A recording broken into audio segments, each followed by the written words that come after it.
Good evening, dear listener, and welcome softly back to the sleepy story. Tonight, mist drifts quietly through an ancient forest. Moonlight settles upon forgotten pathways, and deep beyond the reach of ordinary travelers, a sleeping castle waits beneath a timeless enchantment. Tonight's story is The Sleeping Castle, a magical fairy tale inspired by the old stories of the Brothers Grimm.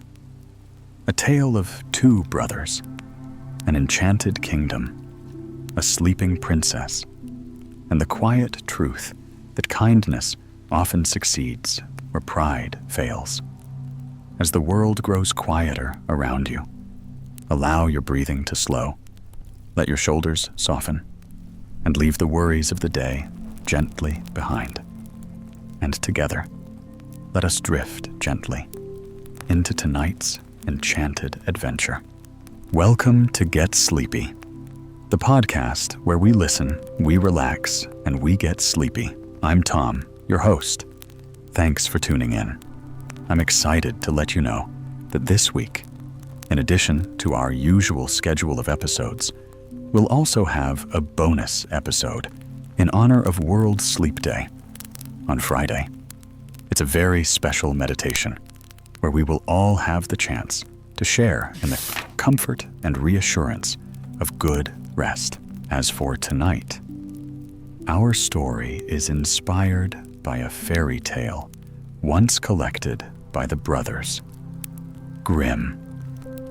It's about two brothers who set off from their humble village to find an enchanted castle and win the ultimate prize. As the proverb goes, however, you reap what you sow, and the very different approaches they take to the same journey end up greatly affecting their fate. Let's settle in and unwind, ready for our enchanting adventure. This evening, allow your body to settle into the coziness of your bed sense, the stillness of the space around you, enjoying the peace and quiet of night.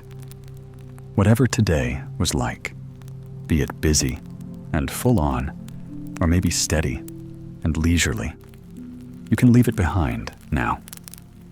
Today's journey is at its end, so gently take your foot off the pedal of activity, allowing any racing thoughts to slow down and rest, and allowing any leftover energy in your body to also slow down and rest. You've done enough for today, and you needn't look ahead to tomorrow either. The only intention in this moment should be to enjoy the comfort of your bed, to relax your body and ease your mind. Then you can invite your imagination to guide you through our story. As you listen along, feel free to drift off whenever the pull of sleep comes your way. Now picture a village nestled in a lush green woodland. The tranquil hum of nature surrounds the village, and it's within one of its humble cottages where our story begins. There was once a leather worker who had two sons. The elder was named Ludwig, and the younger was named Johann. The boys had grown up assisting their father in his trade. They knew that the work was difficult. The hours were long, and the income was small.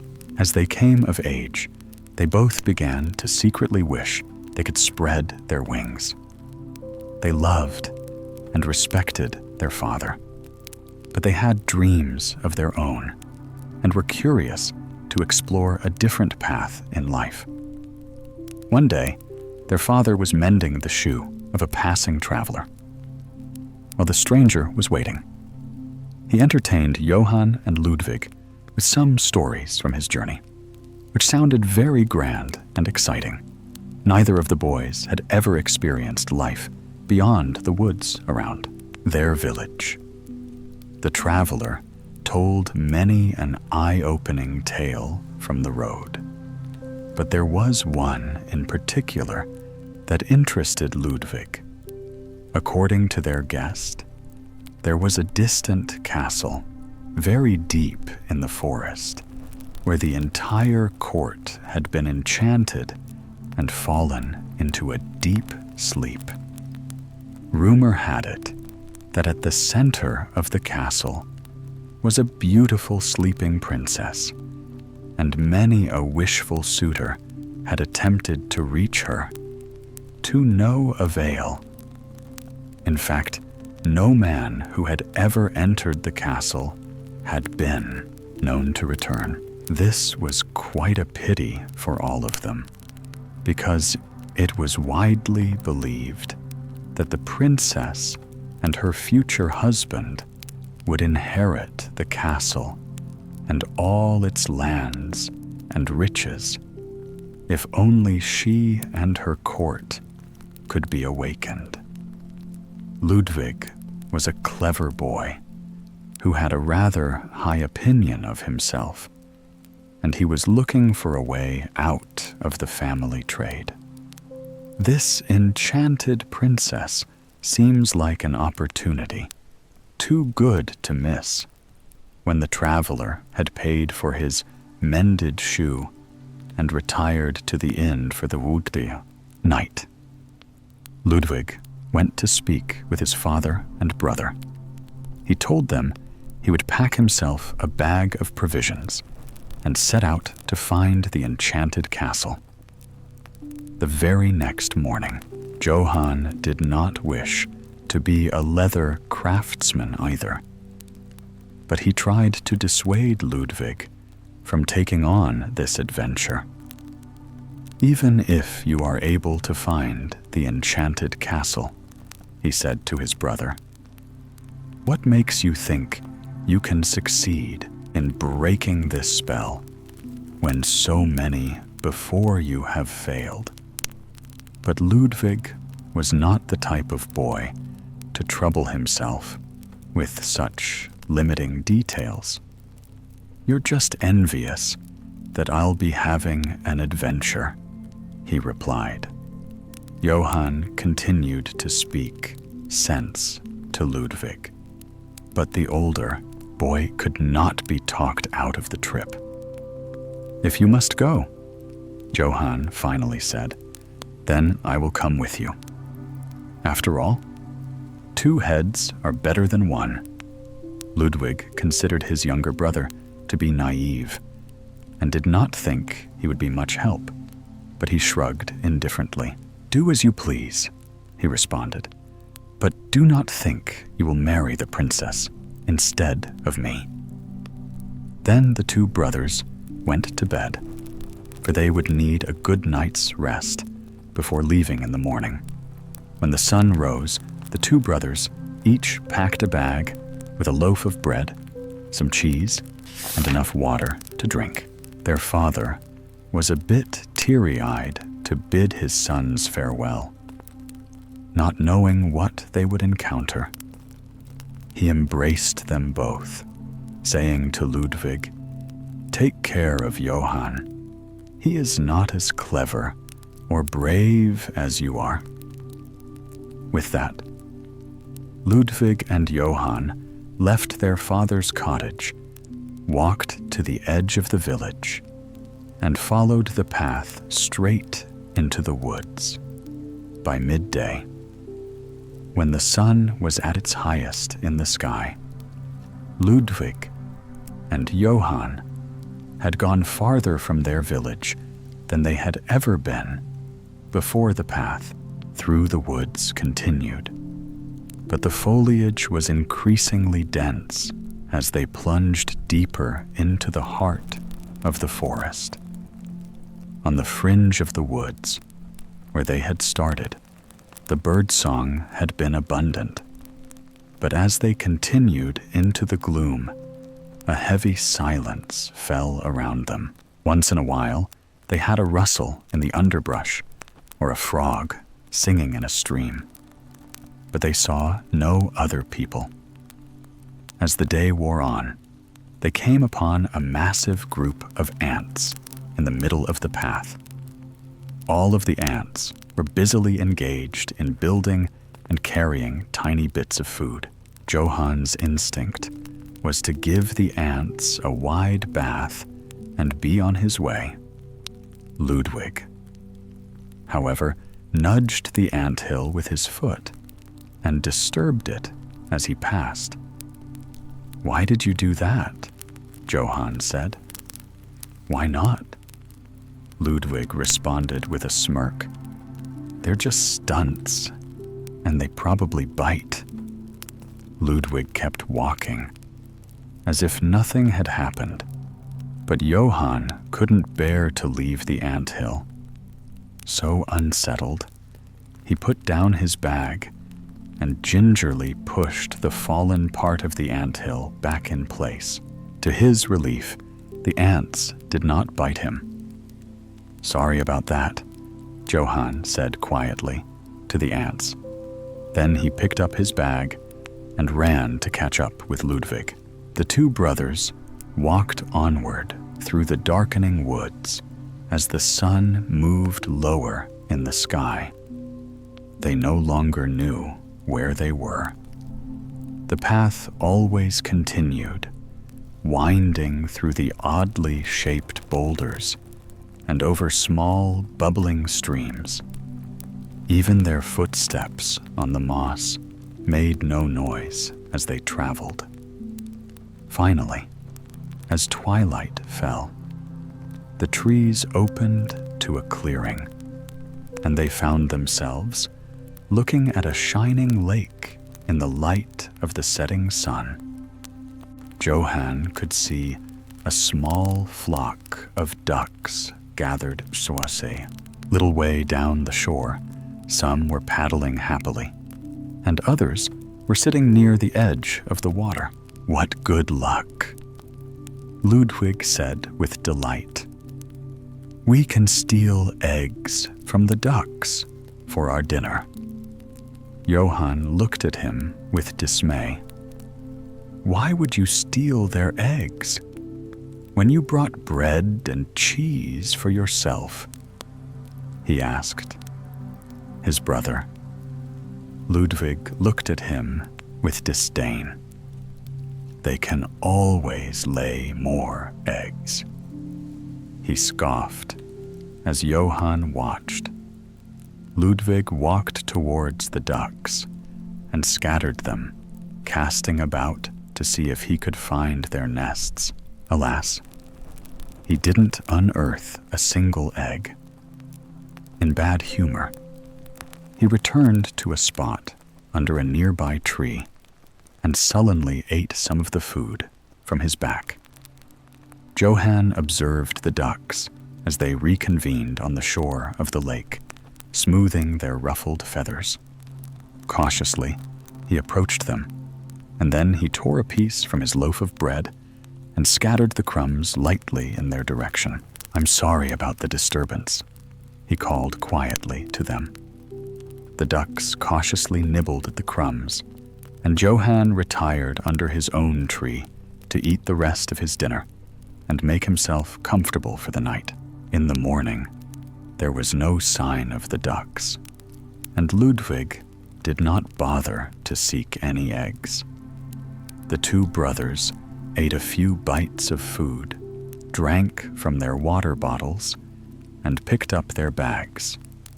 Once again, they followed the path around the edge of the lake and continued their journey through the heart of the forest. By noon, they were feeling tired and hot, and they stopped by the side of the path to rest and drink some water. After a moment, they both noticed a low hum coming from a nearby hollow in a tree.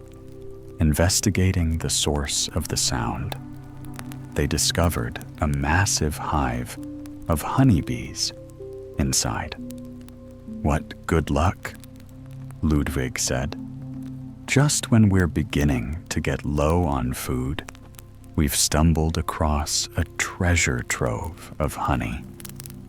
Let's light a fire to smoke out the bees and find ourselves some lunch."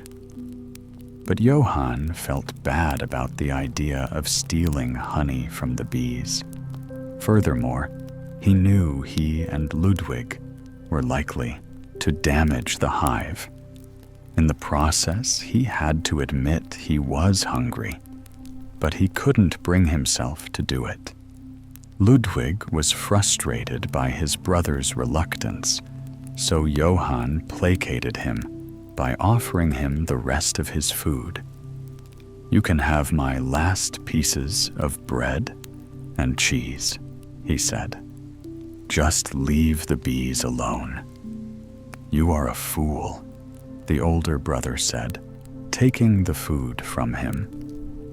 "If you insist on going hungry, I won't argue with that." Ludwig walked away from the hive and enjoyed the last of Johann's food on a nearby rock. Johann lingered for a moment at the hive and whispered, "Enjoy your honey, queen bee." Then he found a spot under a nearby tree and managed with just water. For lunch, the brothers walked on. They slept under trees, woke and continued down the path. The next day, they were now both completely out of provisions and had to fill their bellies with water. They collected at streams and berries. They were able to harvest from bushes along the path, just when they thought they'd be spending a hungry night sleeping under the trees again. The path widened to a clearing, and a huge iron gate rose before them. Behind it, down a long, weed-choked walkway, was a stone castle. There was no sign of people anywhere. It seemed like the castle slept just as the traveler had told them. In his story, the massive old gate was partway open. Johann felt a bit nervous, just forging ahead onto the castle grounds. But Ludwig had no such concerns, glad to have reached his destination. The older brother strode confidently ahead, taking a deep breath to calm his nerves. Johann followed, peering around him as the two moved towards the ancient-looking door at the front steps. When they reached the front of the castle, Ludwig tried the door handle and found it to be locked. There was a little window in the door, however, and the two brothers peered through the ironwork that covered it and squinted as their eyes adjusted to the gloom. Inside, they found themselves looking at a vast, empty entrance hall. Suits of armor stood in quiet vigilance, covered in dust and cobwebs. There was no sign of life. Undaunted, Ludwig took a step back and spied an enormous iron door knocker in the shape of a gargoyle. Without hesitating, he pulled on the heavy knocker and let it fall. Johann felt like they were disturbing the peace, but they both watched through the little window to see if anyone would come. Moments seemed like hours, but finally, there was some movement at the back of the dark hall. From the depths of the castle, an old woman appeared, shuffling toward the door. With no hurry, as she neared their little window, they both stepped back and stood straighter, preparing for her to open the door. Johann wondered briefly what they would say. Perhaps, "Hello, strange lady. We've come to break the spell on your castle." Or was it better to just pretend they were weary travelers seeking a meal? He had not given this part of the adventure any forethought. As it turned out, he needn't have worried about saying anything. The door creaked open slowly, and as if they had been expected. Without any expression of surprise, the old woman gestured that the brothers should enter the hall. They stepped into the cavernous interior and waited a bit uneasily as she swung the door shut behind them, extinguishing the light and their last chance of exit. Then the woman shuffled around them and walked back in the direction she had come into the dark hallway between the wide, curving entryway staircases and to the unknown reaches of the castle. Ludwig and Johann walked behind her, trying not to trip on the flagstones in the dark. Up ahead, they could see a closed door with an interior light illuminating its edges. When their host reached the door, she opened it. Inside, illuminated by cheerful fire, light was a very long table, richly laid, with a delicious feast of cheese meats and other delicacies. There were just 2 seats at the table. Without any expression, the woman gestured that they should sit, and she left the room again. Johann was a bit nervous to immediately start eating magical food in an enchanted castle.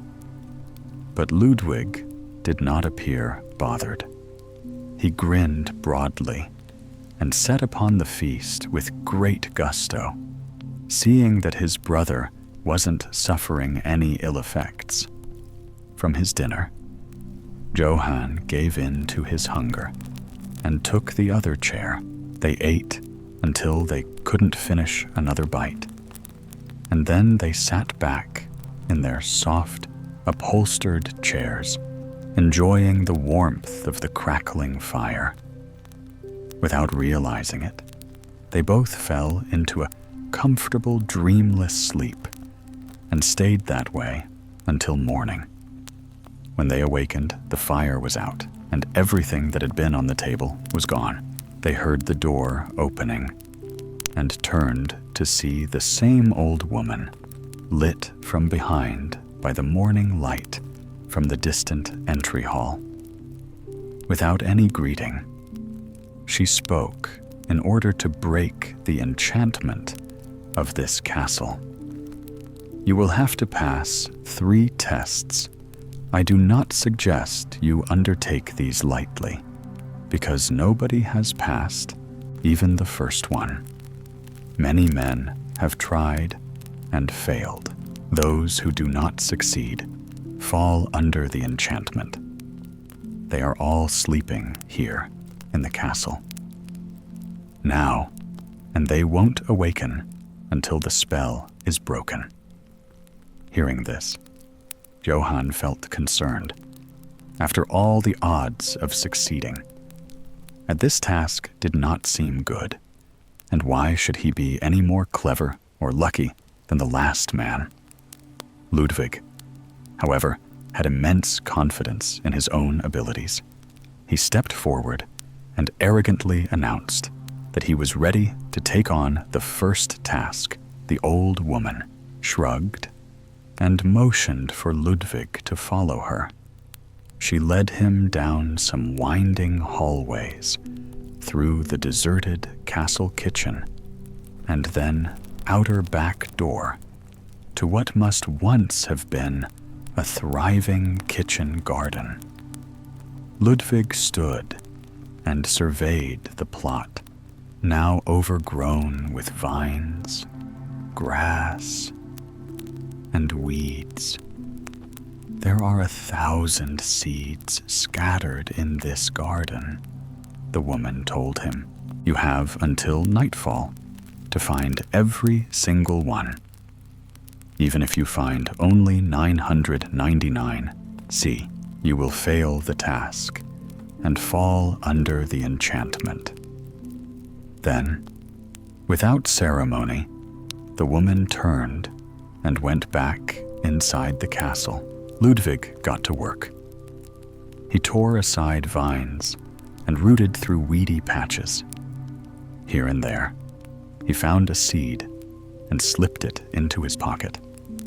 He did this without stopping for food, drink, or rest all day long. As the sun dropped low in the sky, he took stock of the seeds in his pocket and found he had less than 200. He tried to work faster. As the light slipped away, he pulled up grass and grabbed in the dirt. However, it was to no avail as the sun dropped below the horizon. Ludwig went back inside the castle, hoping to bargain with the old woman for a few more hours.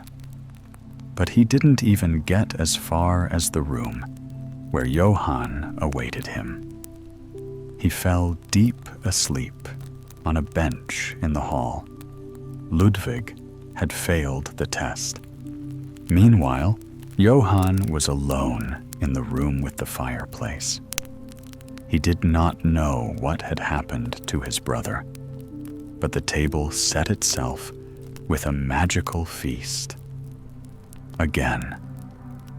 At dinner time, a crackling fire materialized in the large stone fireplace and warmly illuminated a table full of meats, cheeses, and delicacies, just like it had the night before. Johann was very hungry, so he sat by himself and ate a generous dinner. Then, just like he'd done the night before, he succumbed to the warmth of the fire and the fullness of his belly, allowing his worries to rest. For the night, he slumbered peacefully again in his comfortable chair. In the morning, the old woman appeared in the door.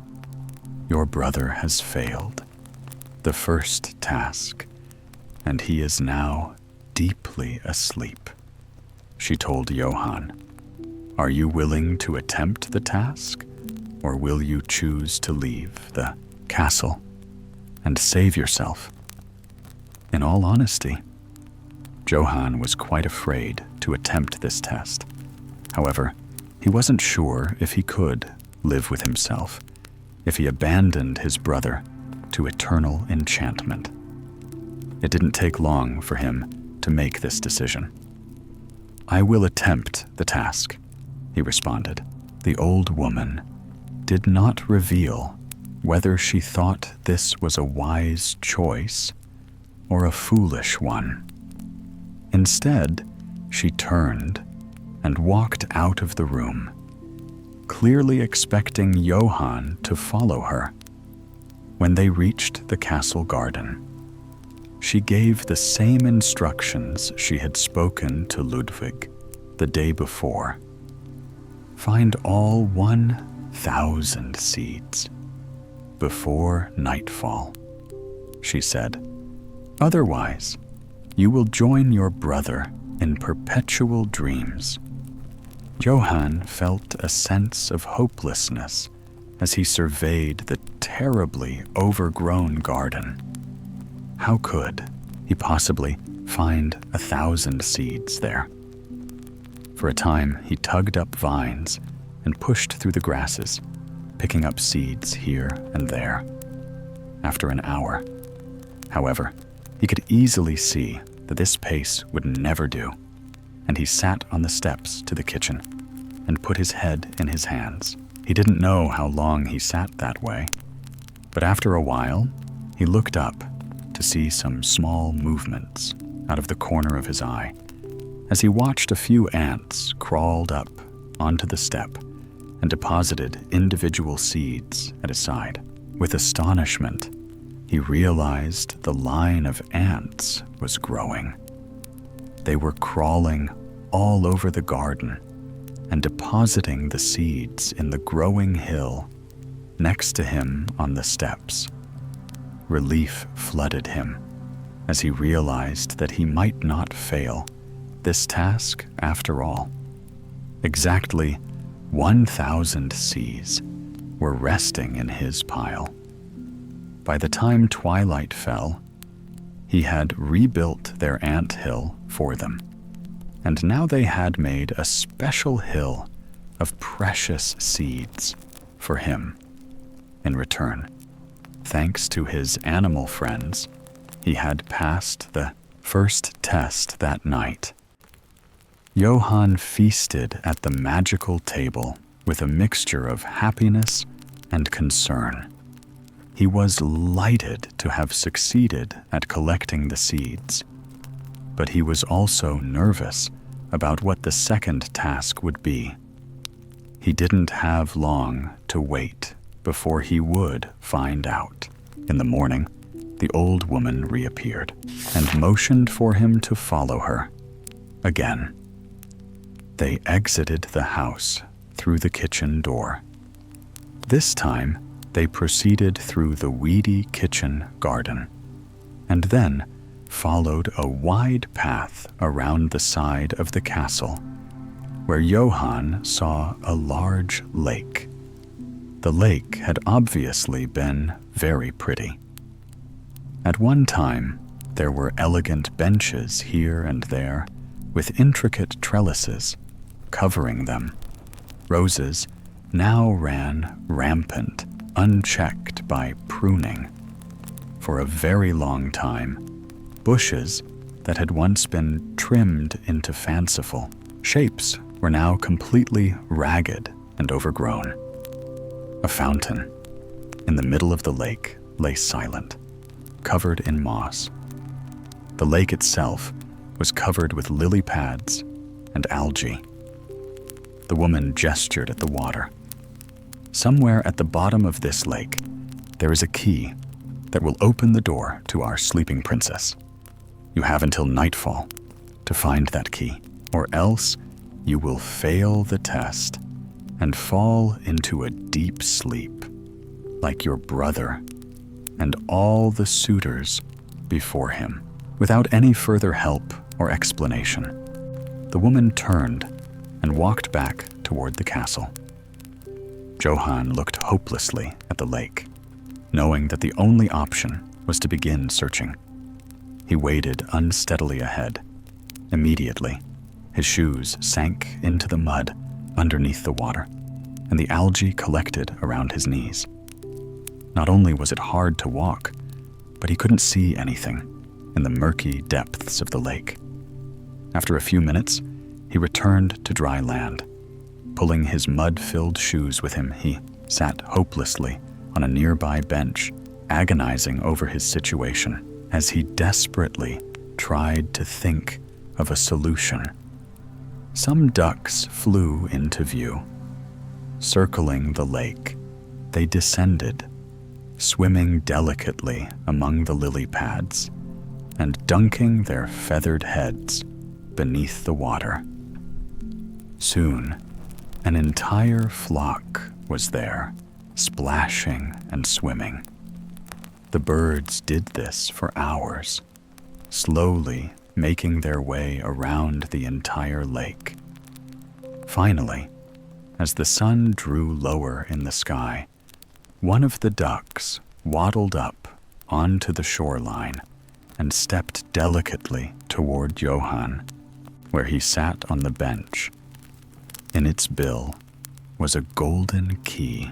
Johann gratefully took the key from the duck and shed some tears of relief, seeing that their work was done. The rest of the ducks rose from the water and flew off into the sunset. They had repaid their debt to the brother who had helped them a few days ago. Johann had passed the second test, just like he had on the previous 2 nights. Johann ate well at the magical dinner table and slept in his chair when the old woman appeared in the morning. However, he was very nervous. He felt he'd been lucky with the help he'd received. For his first 2 tasks, he couldn't imagine how he would pass the third one.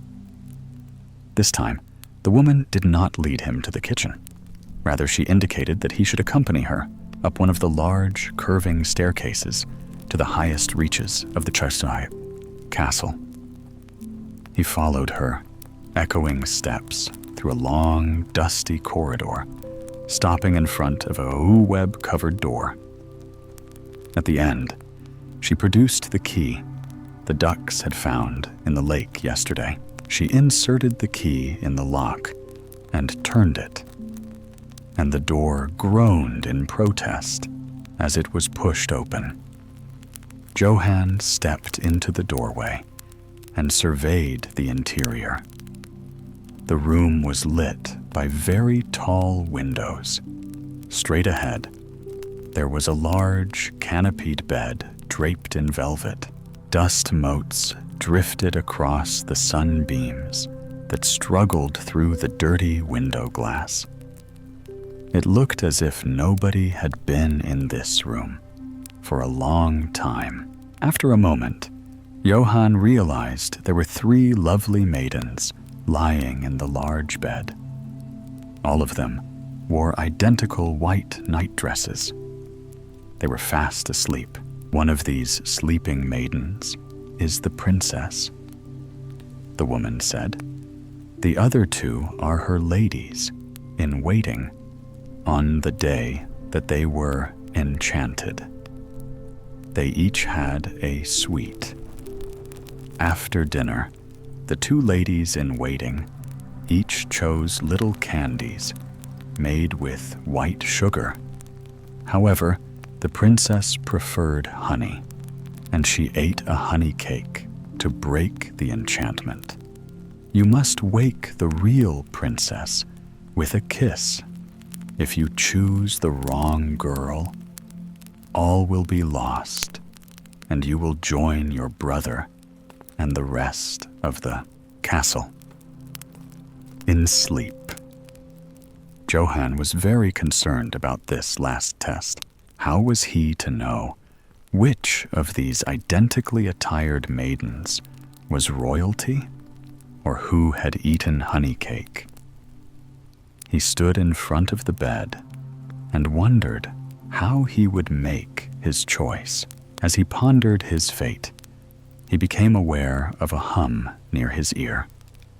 Turning, he saw that it was a honeybee, and judging by her appearance, she was a special one.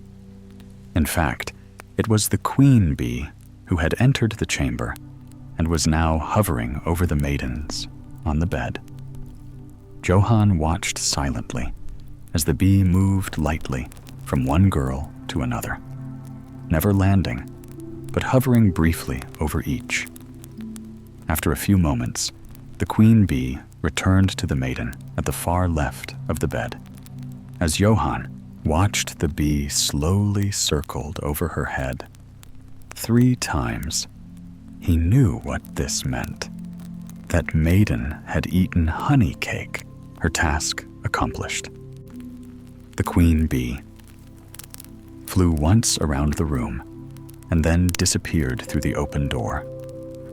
Johann approached the maiden on the left of the bed and gently kissed her on the cheek as he stood up, waiting for something to happen. The sun seemed to fill the room, and birdsong drifted anew through the tall windows. As he watched, the princess fluttered her eyes once, twice, and opened to them as her vision focused on Johann. A puzzled look spread across her face, and she said, "Goodness, I've had the strangest dream that day." The entire castle awakened. The people of the court didn't really remember what had happened or how long they'd been sleeping. All the failed suitors, of course, had one final memory of not finding 1,000 seeds, and they were rather ashamed about that. Still, the king ordered that the cobwebs be cleared, and the magical table produced a grand feast for everyone to attend. That night, everyone from the scholarly maid to the king thanked Johann for his brave efforts and he and the princess discussed their mutual love for cake. Most of the unsuccessful suitors left the castle that night, but Ludwig stayed to see his brother, Johann, and the princess happily married. After his humbling adventure, he was a changed man with a much smaller ego. As it happened, one of the ladies in waiting took a shine to him, and they were eventually betrothed as well. So it was that both Johann and Ludwig lived happily ever after in the castle. They sent for their father to come and live out his days with them in comfort, and they were all often seen scattering breadcrumbs for the ducks, protecting the beehives, and making way for ants crossing the path. So, do, so, so, do, so, so, so, so, so, so, you. And now, dear listener, the enchanted castle has awakened. The halls are filled once more with laughter. The gardens bloom again beneath the sun, and the long spell of sleep has finally come to an end. The princess is awake. The kingdom is restored. And the two brothers have discovered that true strength is found not in pride, but in kindness, patience, and a generous heart. Perhaps by now, your thoughts have become softer, your breathing slower, and your eyes wonderfully heavy. Only warmth, quiet, and peaceful rest. Thank you for spending this peaceful evening with the Sleepy Story. Until next time, sleep deeply, dream peacefully, and good night.